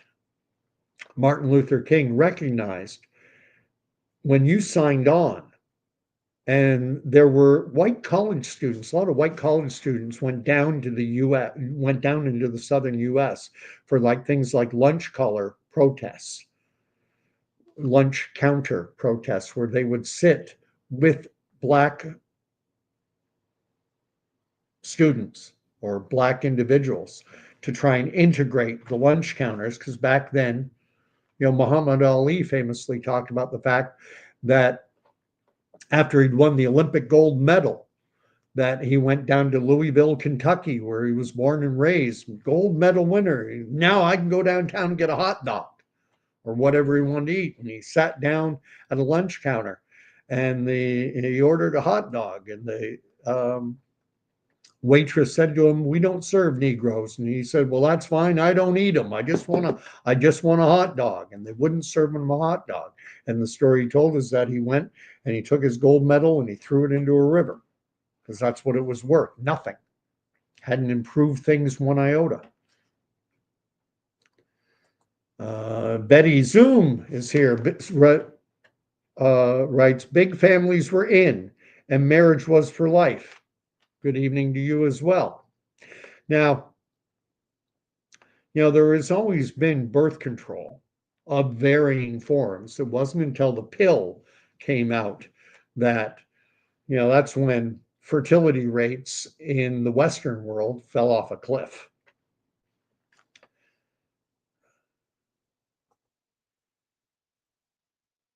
Koji Malik is writing, they have child soldiers in Africa. They have child soldiers all over the world, unfortunately. Yeah, and that's why Canada's a signatory to the UN Declaration on the Rights of the Child that says, kids like 14, 15, 16-year-olds, even 17-year-olds, who are, they're not to be tried for any war crimes or anything like that. They're children soldiers. You're not supposed to put them into POW camps and things like that. And Canada abrogated our responsibility in terms of what we are supposed to do when one of our citizens is a child soldier with Omar Khadr. It's a contentious issue. Omar Khadr was 15 when he was captured by the US military, and they put him in an internment camp, Guantanamo, famous for torture, a child soldier. And they kept him there for years. And Canada, Omar Khadr was born in at Toronto St. Mike's Hospital, Canadian-born citizen. I believe his parents were naturalized Canadian citizens. And Canada abetted in the torture he was exposed to in Guantanamo. We sent down Canadian officials and they, cooperated with US government officials. Why was Guantanamo used? Because it's not in US soil. It's a place where the US could torture. And you had Omar Khadr, a kid, child soldier. Not saying Omar Khadr was a good guy, just that he was a child soldier. Man.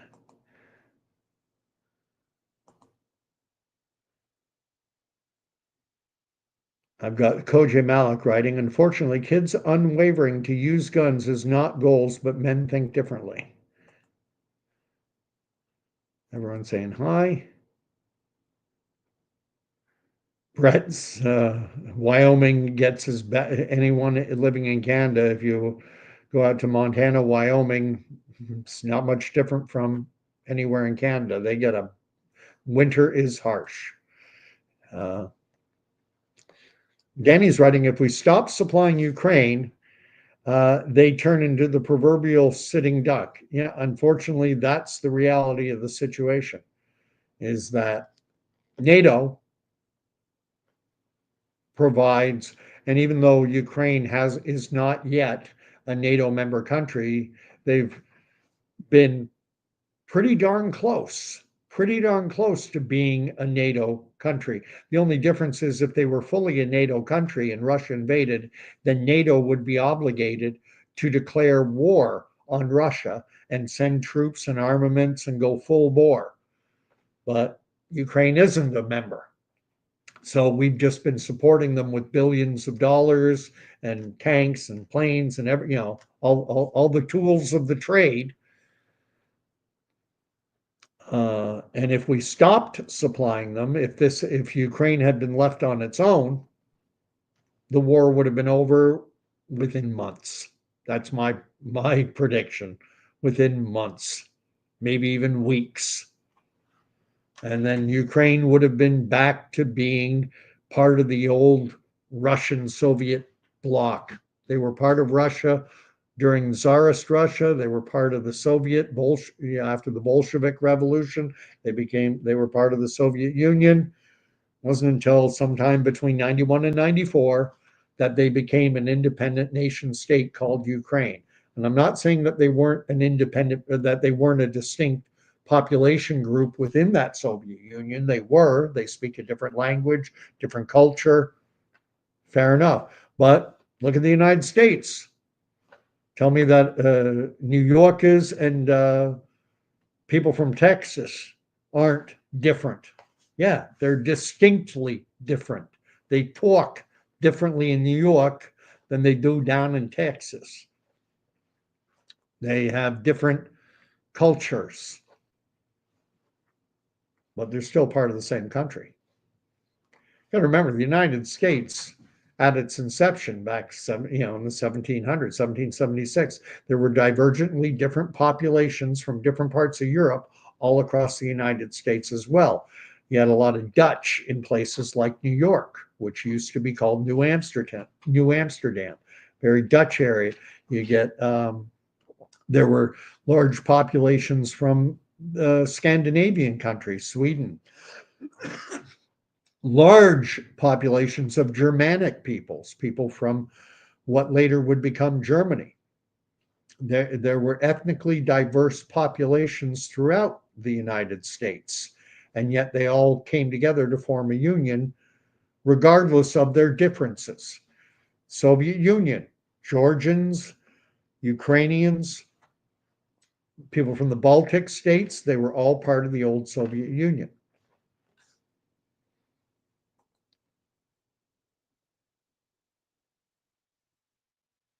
Coach Jim Alex says there's more than enough for everyone to have, but insecurities make others have to have more to feel secure.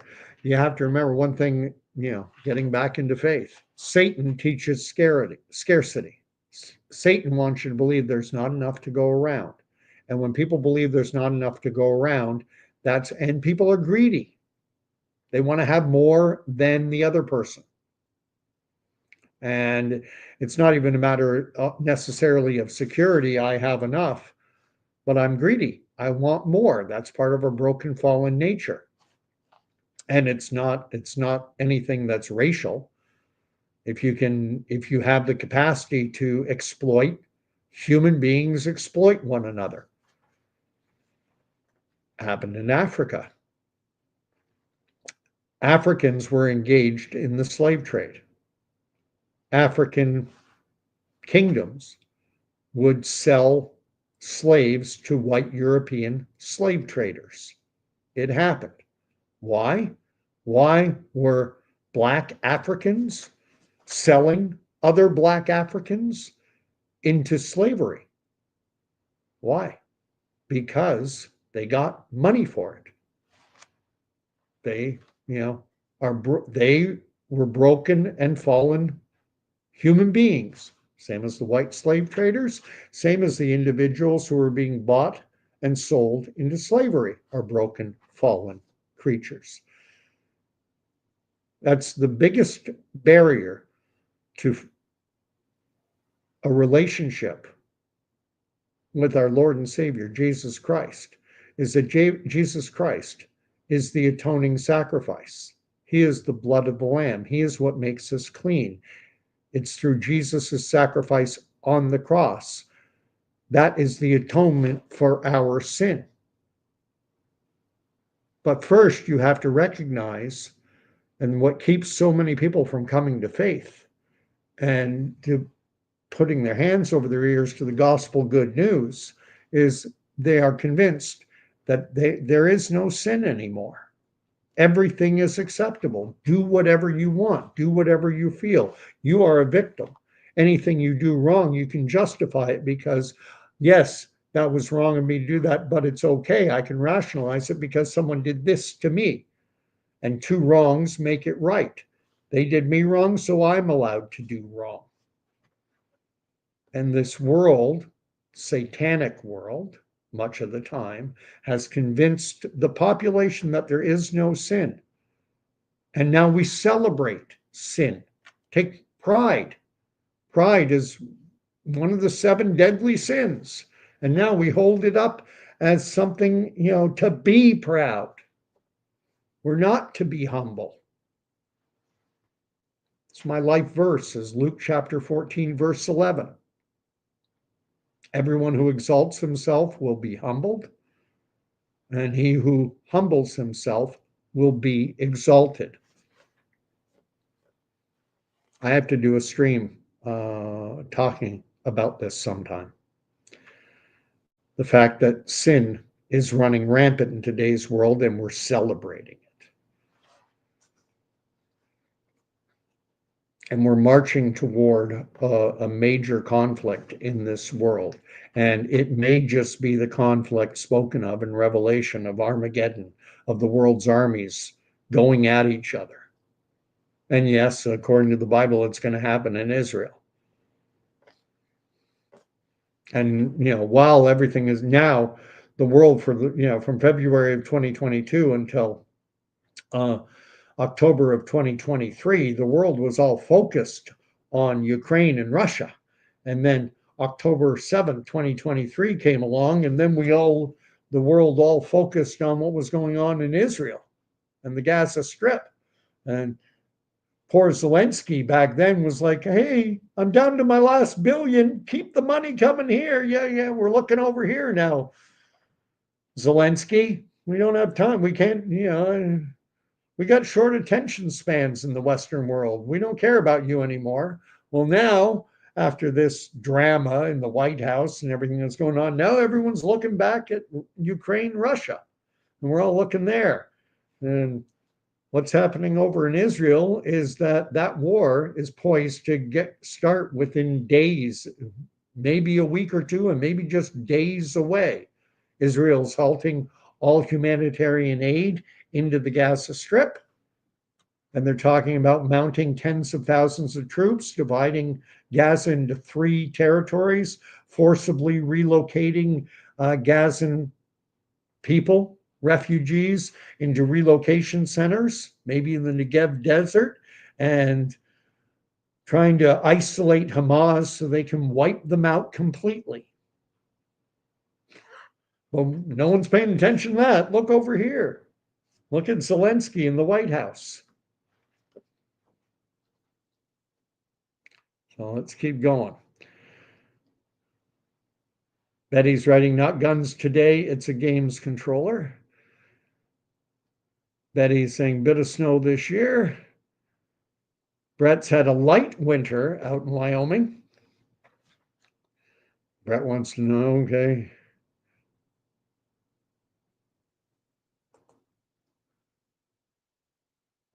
So many messages, just trying to catch up. Talking about video gamings. You guys are talking amongst yourselves. I must be really boring.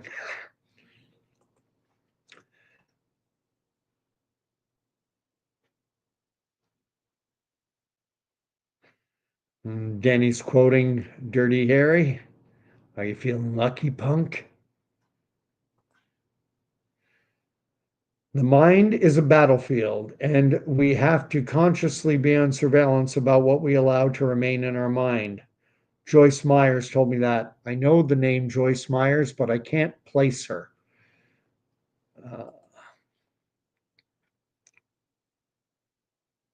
Brett's writing, Betty, what race you prefer? And wow, okay, talking video games.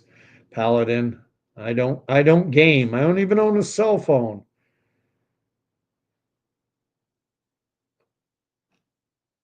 Koji Malik is very cognizant, very aware, and that speaking on something is not the same as being stuck in it.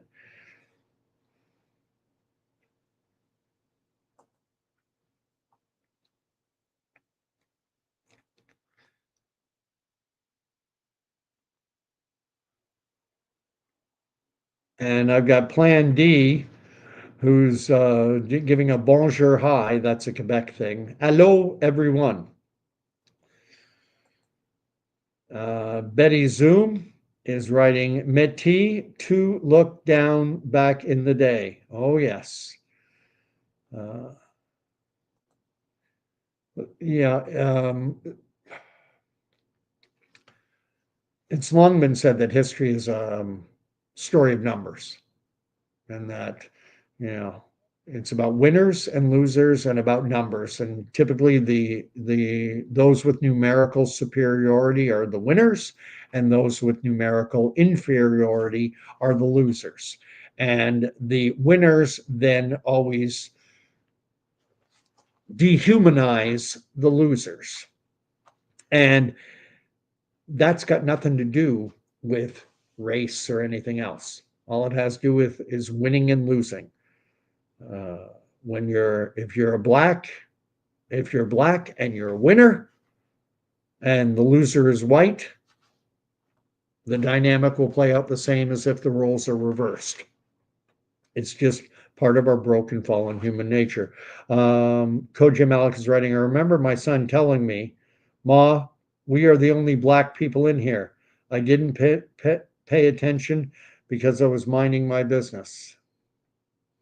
Hopefully, at one point, and I don't know if it'll ever happen, I doubt it'll happen in my lifetime. In fact, I bet it will not happen in my lifetime, where we become truly colorblind and we're all just human beings.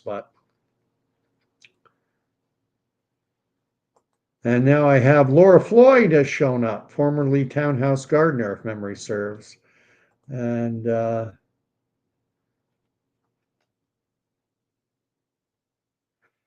Koji Malik is saying you can't have discussion about race without someone conveying who hurt you. And then you go on to say it's actually dismissive. I'm not trying to be dismissive of it. I'm merely trying to say that we all have pain, hurt, and misery. And my take on the Christian message is that we all have this and we cannot allow that to define us. That's why I reference back to the Joseph story. And, you know, I've let that go. I've let that go. And I'm not. And the interesting thing is, and this is something that Voddie Baucham didn't cover in his sermon, is the fact that that didn't mean that Joseph had forgotten what his brothers had done to him. His brothers had grabbed him, thrown him into a pit, and then sold him into slavery. And while he let it go, he didn't forget. He didn't forget when his brothers showed up starving and needing food. Oh, Joseph knew who they were. He hadn't forgotten what happened. And when he finally reconciled with his brothers, he said, it's me, it's your brother, Joseph, the one you sold into slavery. He didn't forget, but he didn't allow that to define him anymore. And that's why it was, that's why he continued to be blessed and he was able to advance God's purpose on earth. And boy, oh boy, did he ever. Because if he had not gone ahead to Egypt, if he had not prepared Egypt to withstand the 7 years famine that was coming, then his brothers in Canaan would not have had a place to go to get food. And then Israel, Jacob and his 12 sons, might have all perished. And if they had all perished, then there's no tribe of Judah. And if there's no tribe of Judah, then there's no King David. And if there's no King David, then there's no Jesus Christ. And if there's no Jesus Christ, then there's no sacrifice. And there's no atonement. And then there's no salvation for humanity. Working it forward and back. And so God bless Joseph for letting it go.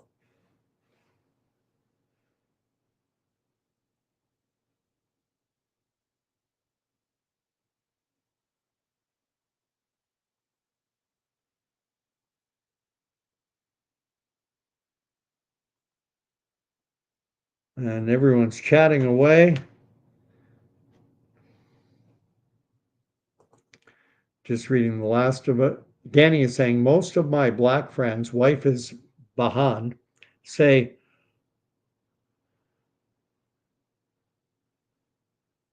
whiff instead of with and acts instead of ask.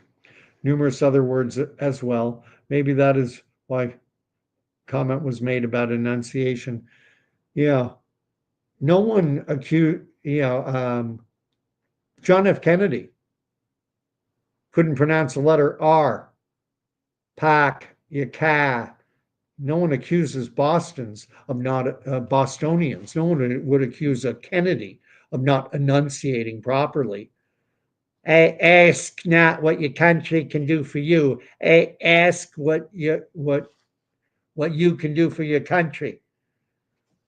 You know, John F. Kennedy had a thick Boston accent, and Black Americans often have a thick accent themselves, and they don't pronounce words the way they are pronounced by white Americans. Ask. I remember I was down in Buffalo, New York, and I was having to train individuals who were doing sales calls. They were going to be answering phones from Americans calling in to find out about something called a PLUS loan, a parent loans for undergraduate students, a federal loan program.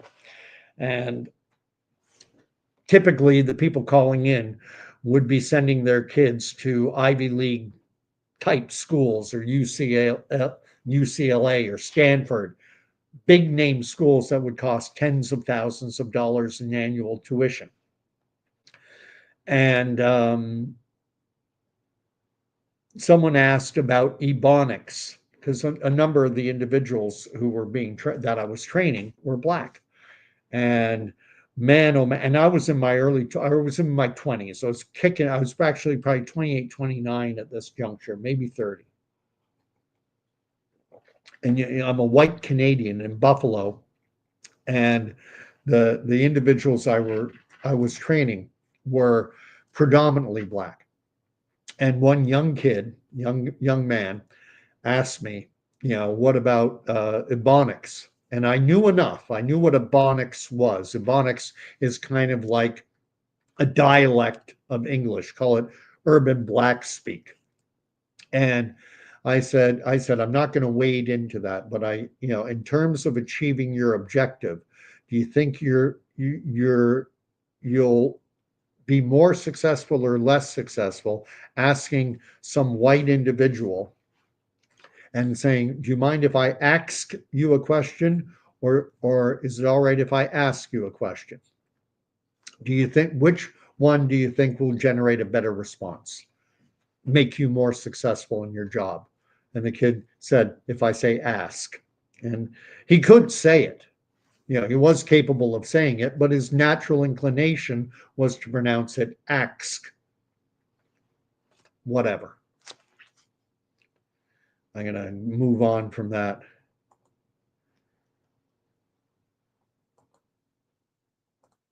Betty's saying, but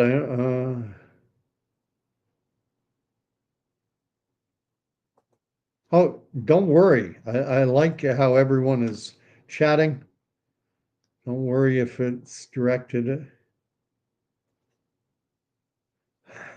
Koji Malik is saying that Nancy Pelosi is a boring speaker. She needs Hakeem Jeffries. I'm not familiar with Hakeem Jeffries, but a lot of politicians are boring speakers. There are so very few good ones. Cryptomeria, older with friends. Okay. Red Sanjay references to the boy kicked the black man. Both were needed. Man, I'm trying to catch up. No, I don't mind. Koji Malik writes that if I believe in God, or if anyone, I'm assuming, believes in God, then you have to believe that God's vision is better than yours and he is doing what needs to be done like he did in Esther. That's the Festival of Purim, where Esther was made a queen of, I think it was the Medo Persian Empire, and was able to save her people from the Jewish people with her, I think, uncle Mordecai, able to prevent an edict of annihilation that was to go out to all the Jewish people, and she was able to turn the king away from that pogrom that was going to be. Yeah. I want to talk to this just a bit. If you believe in God, you have to believe that God's vision is better than yours, and He is doing what needs to be done. And one of the Ten Commandments is obviously, thou shalt not take the name of the Lord thy God in vain. What does that mean? A lot of people think it means that you're not to say, oh, God damn it, or Jesus Christ in that type of fashion.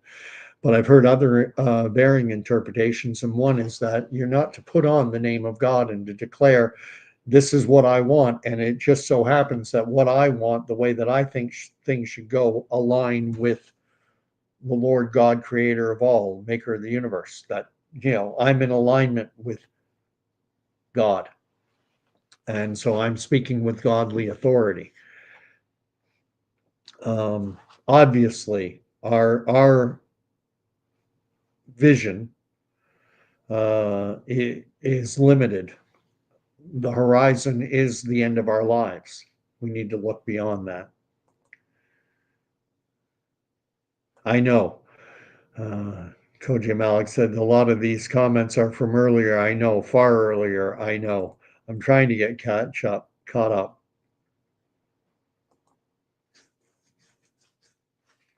And like that, Texas is Florida's country cousin. I think a lot of the southern U.S. states, Florida, Texas, are, that's one end. On the other end, you have Tennessee and Alabama, or Mississippi. It's probably, when it comes to the South, there are rich South and poor South. Mississippi's poor South, Alabama's poor South, Texas and Florida are rich South.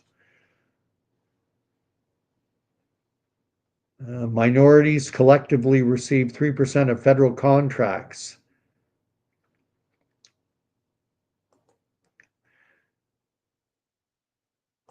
Only 3%. Pride Month, yeah, we got a month to celebrate a sin, Pride. America upset minorities receive 3% of federal and that's too much for America. Hopefully we can get to a point where, the only thing that matters is, that contracts are awarded strictly on merit, blind to whether it's on minority or non-minority. Give it to the best. And this is something I found surprising. I used to think it was higher. I used to think, if you'd asked me 15, 20 years ago, what's the percentage of Black Americans, I would have guessed, 25%. And it's only subsequently that I learned that it's far lower than that. I thought it was actually up around 15, 16, but Koji Malik is saying that it's 13%. Yeah. The difficulty is, when you have a desired outcome, we want to have 13% of federal contracts given to minority groups.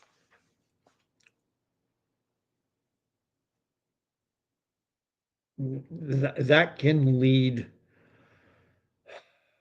Yeah, it's the same idea. With they say, well, 50% of the population is women, so 50% of the 50% of corporate CEO, the board tables, or CEOs of Fortune 500 companies should be 50% women. And it's like, well, that's a very arbitrary factor. You know, why are we picking just one arbitrary factor?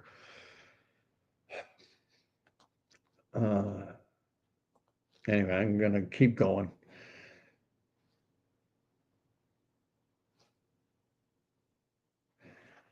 getting back to what I was talking about with my experience down in Buffalo, did saying acts stop you from understanding them? No, it didn't.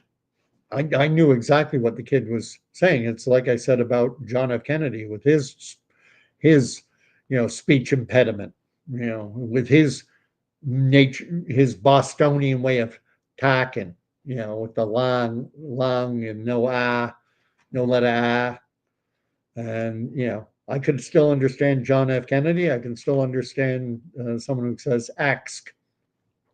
I can still understand Ebonics. The point I made to the kid was who was going to be working there is, what's going to help you achieve your objective. Forget about, you're not here. The objective is to hopefully get a parent to take an information package. That's all it was in. There'd be a 1-800 number, call 1-800 da da da da da, and find out how you can qualify for I forget, up to X number of $1,000 in federally guaranteed loans through the PLUS program, Parent Loans for Undergraduate Students. People call in, and the goal that for us simply was to get the individual's name and address and answer their questions and get them to accept an information package, which would be followed up on. And that's all we wanted to do. And would that goal be achieved? Success is we get the name and address. Failure is, I'm not really interested in receiving it by. What's going to achieve the result? May I ask you a question? Potentially could get the person to go, you know what? Never mind, I'm not going to do it. Or you say, do you mind if I ask you a question? And the kid was who I was talking to, and I don't mean that pejoratively. He was like 20, like 18, 19, 20. I was about 30, kicking it somewhere around 30. He said, he said, if I said ask, he could say it. It just wasn't his habit. Same way I can say sorry, but I'm more habituated to saying sorry. I'm more habituated to saying process instead of process. Anyway, we all have our little accents. I'm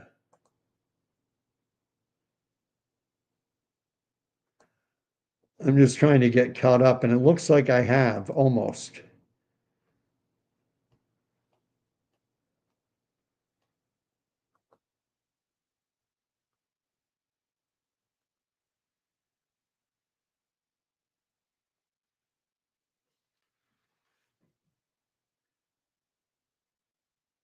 I didn't know that. Danny's saying you can't write Pride Month without demon in the middle. Yeah. DEMON, right in the middle. PRE, take out the PRE and the TH at the end, and you have demon. All right. I've been going on for over 2 hours. This is my longest live stream ever. And Koji Malik, thank you. Thank you, Danny. Thank you, Brett. Thank you, everyone who chimed in. Although you were the three who dominated most. Betty, you were in there too. Bringing this back to Ukraine, all these other side issues are, and there's always going to be trouble in this world. Man is born to suffer as the ashes climb upwards. That's from the book of Job. If you ever want to read a book in the Bible about suffering, read the book of Job. Job was a righteous man. God put a hedge around him, a protection around him, so that nothing could happen. And then Satan came along and said, yeah, sure, Job loves you and he praises you and he sacrifices to you, but it's not for naught. It's because you blessed him more than anyone else in the world. And of course he's gonna, he's gonna bless you and, love you. But if you raised your hand, if you took away all those blessings, he'd curse you to your face. And then God said to Satan, go ahead, have at it. And Job suffered miserably. Kids all killed, servants all killed, possessions all destroyed, his own body covered in sores, all his hair falling out, probably his teeth too, from misery. Man who's born to suffer as the ashes, like ashes from a fire, go up. This is a harsh harsh, miserable life a lot of the time. And I forget what prompted me to go down that dissertation. Um, yeah, what caused me to go all that way is that, there's a lot of pain and misery in this world, and there's pain and misery right now happening in Ukraine, between Ukraine and Russia, between the people in the Gaza Strip and the people of Israel and the IDF.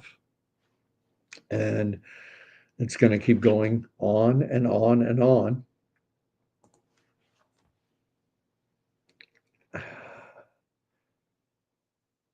And what is the solution? The solution for you and me personally, I'm convinced, is to either A, build a relationship with our Lord and Savior Jesus Christ, or if you don't have that relationship, to reach out and establish one. The offer is there, the hand is there. And the time is getting short. Time is getting short. Things are happening. I'm not putting a date. I'm not even saying it's even within my own lifetime. I'll be 59 this year. Not even saying it's within my lifetime, but within my kids' lifetime, and certainly if I ever have grandchildren, I don't have any yet, but if I ever do,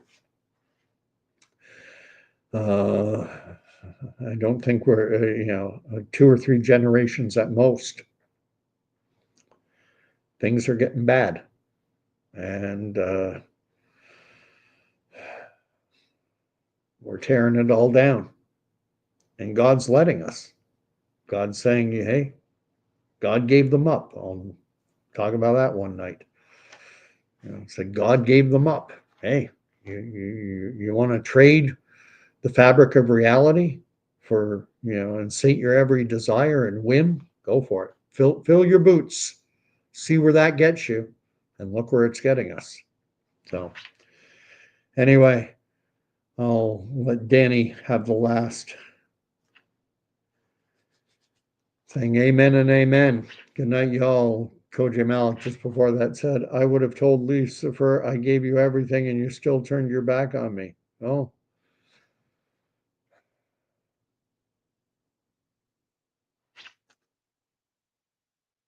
To Koji Malik.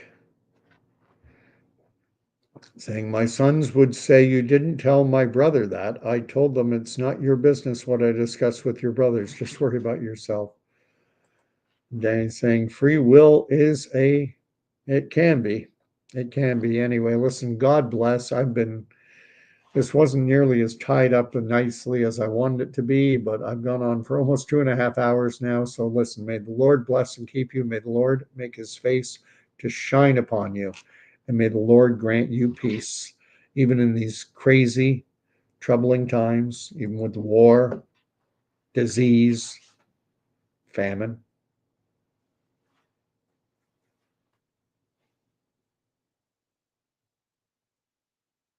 God has his hand out. God sent his son. And if you think you're perfect, and if you think you're flawless, and if you think you can come to the end of your days and stand before a perfect and holy and righteous God and say, I'm perfect and holy and righteous too, I think you are incredibly deceived, and Satan will be smiling as you are cut off, as you are removed from God's holy and perfect presence. You're going to feel like as you're rent away from that perfect, holy, loving presence, it's going to feel like a lake of fire burning your soul. So anyway, good night all. We'll see you all in a night or two. Or if you prefer, in deference to my Southern friends, we'll see y'all. I'll see all y'all in a night or two. Good night.